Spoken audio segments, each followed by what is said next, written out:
ZEE5 app download করুন আর দেখুন সম্পূর্ণ এপিসোড একদম বিনামূল্যে।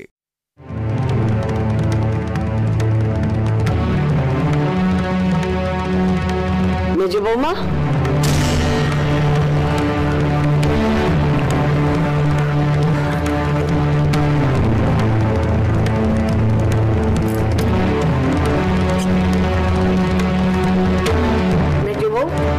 এটা হচ্ছেটা কি? কেন তুমি নিচে নেমে এসেছো? আর কথায় নেমে এসেছো? মা, আমি ভালো হয়ে গেছি, তাই আমি নিচে নেমেছি।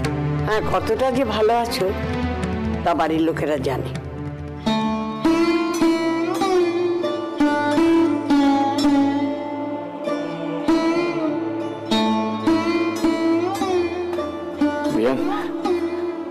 ও আপনাকে না বলে আমার সঙ্গে দেখা করতে এসেছে নিচে, এটাও অন্যায় করেছে, আমি মানছি।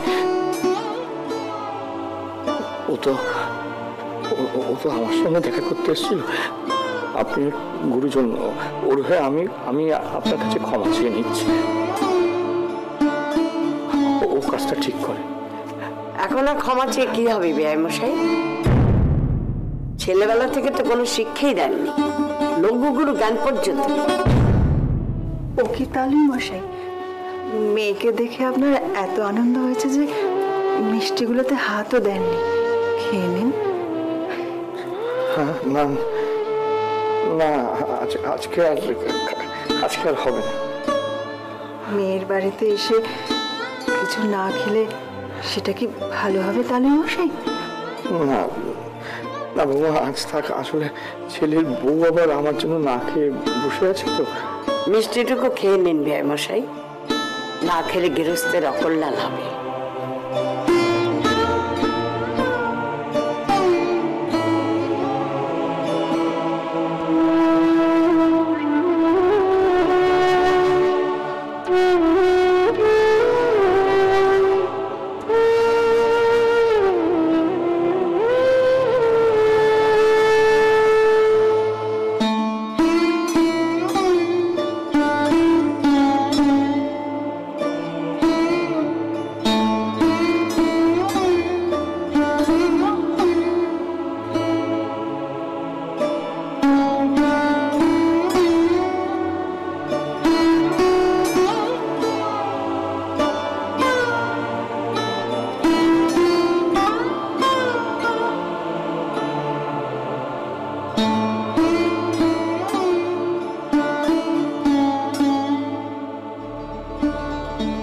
জিজ্ঞাসা কর তোদের ছেলে মানুষ বউকে, কি করতে সে নিচে নেমেছিল?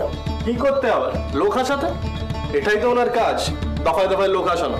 এই চুপ করতে, তোকে আর দফায় দফায় বক্তৃতা দিতে হবে না। দেখছিস তো মা বলছে। না না শুভ, এ আর পারা যাচ্ছে না, আর পারছি না। এ কি বল দেখিনি, কোথায় আমরা চিন্তা করে মরছি, শরীর খারাপ দুর্বল, কখন কি পড়ে যায়। আরে উনি বাপের সঙ্গে দেখা করার জন্য তত্তর করে ওপর থেকে নিচে নেমে এলেন। এক্ষুনি আমি কিছু বললেই তো বড়দার গায়ে লাগবে, তবু না বলে আর পারছি না। মেজবউ নিজের বাপের সঙ্গে গোপনে দেখা করতে গেছিলেন নিজের দুঃখের কথা বলার জন্য। কত কষ্টেই না আসেন উনি, আমরা কত অত্যাচারই না করছি উনার উপর।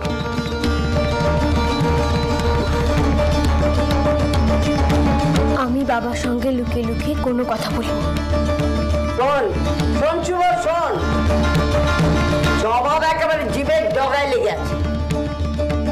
তা তুমি নিচে নেমেছিলে কেন? বাবার সঙ্গে দেখা করতে গেছিল। আমার বাড়ির সবার জন্য মন কেমন করে, সবাইকে দেখতে ইচ্ছে করে। তোমার কেন আমি বলেছি যে এ বাড়িতে থাকতে হলে আমার কথা শুনে থাকতে হবে? আমি তো তোমার কথা মতোই শুনেছি। তুমি তো বলেছিলে বাবা যেন উপরে না আসে, তাই আমি নিচে গেছিলাম।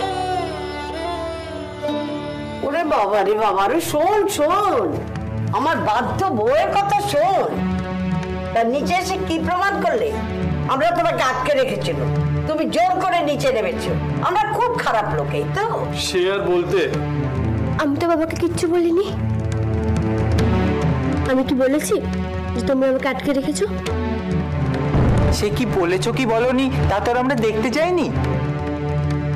আমি বলেছি আমি ভালো হয়ে গেছি, তাই নিচে নেমে এসেছি। না মেজবউ, না না, এটা তুমি মোটেও ঠিক কাজ করো। তোমার শরীর এখনো যথেষ্ট দুর্বল। আর যদি নিচে নামতে গিয়ে তোমার কোনো একটা দুর্ঘটনা ঘটতো?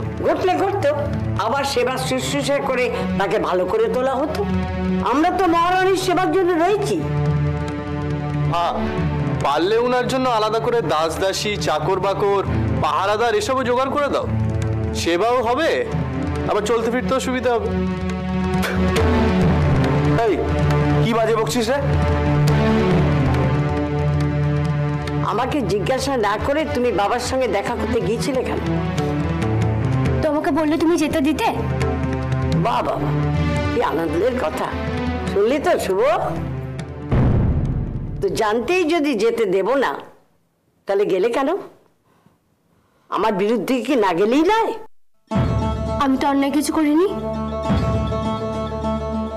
আমি বাবার সঙ্গে দেখা করতে গেছিলাম। কেন পাবো না বাবার সঙ্গে দেখা করতে?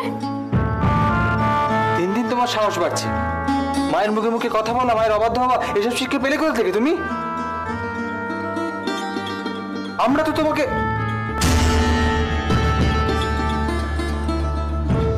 ওই ওই ওই জন্যই মা তোমাকে বাইরে যেতে বারণ করে। কিন্তু না, তুমি তো আমার বাবা বাইরের লোক নয়।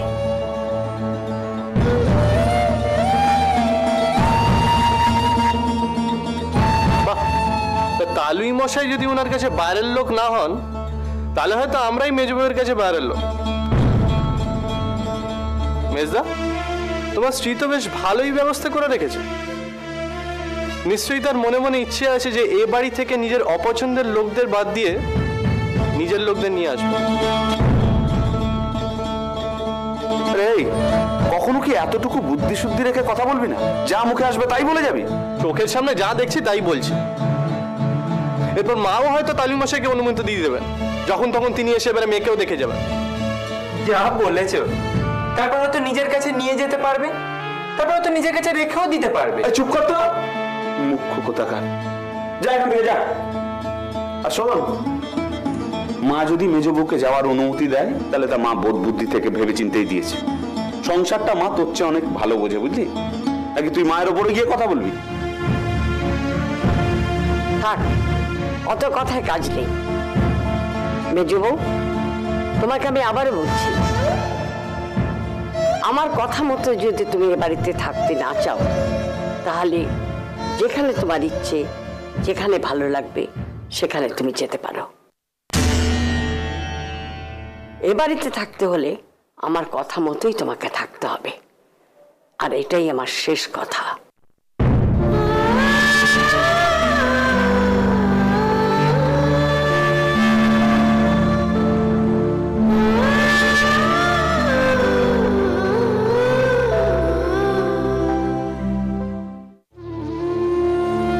শুধু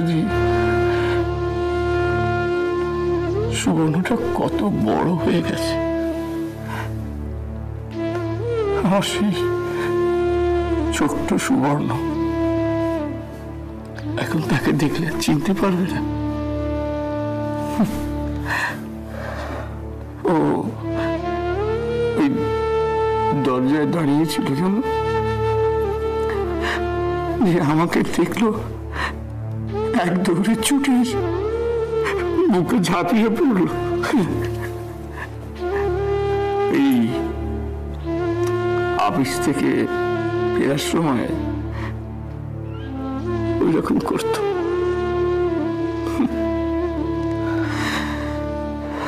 ওকে কি দুর্বল লাগছিল জানো। আচ্ছা সত্যি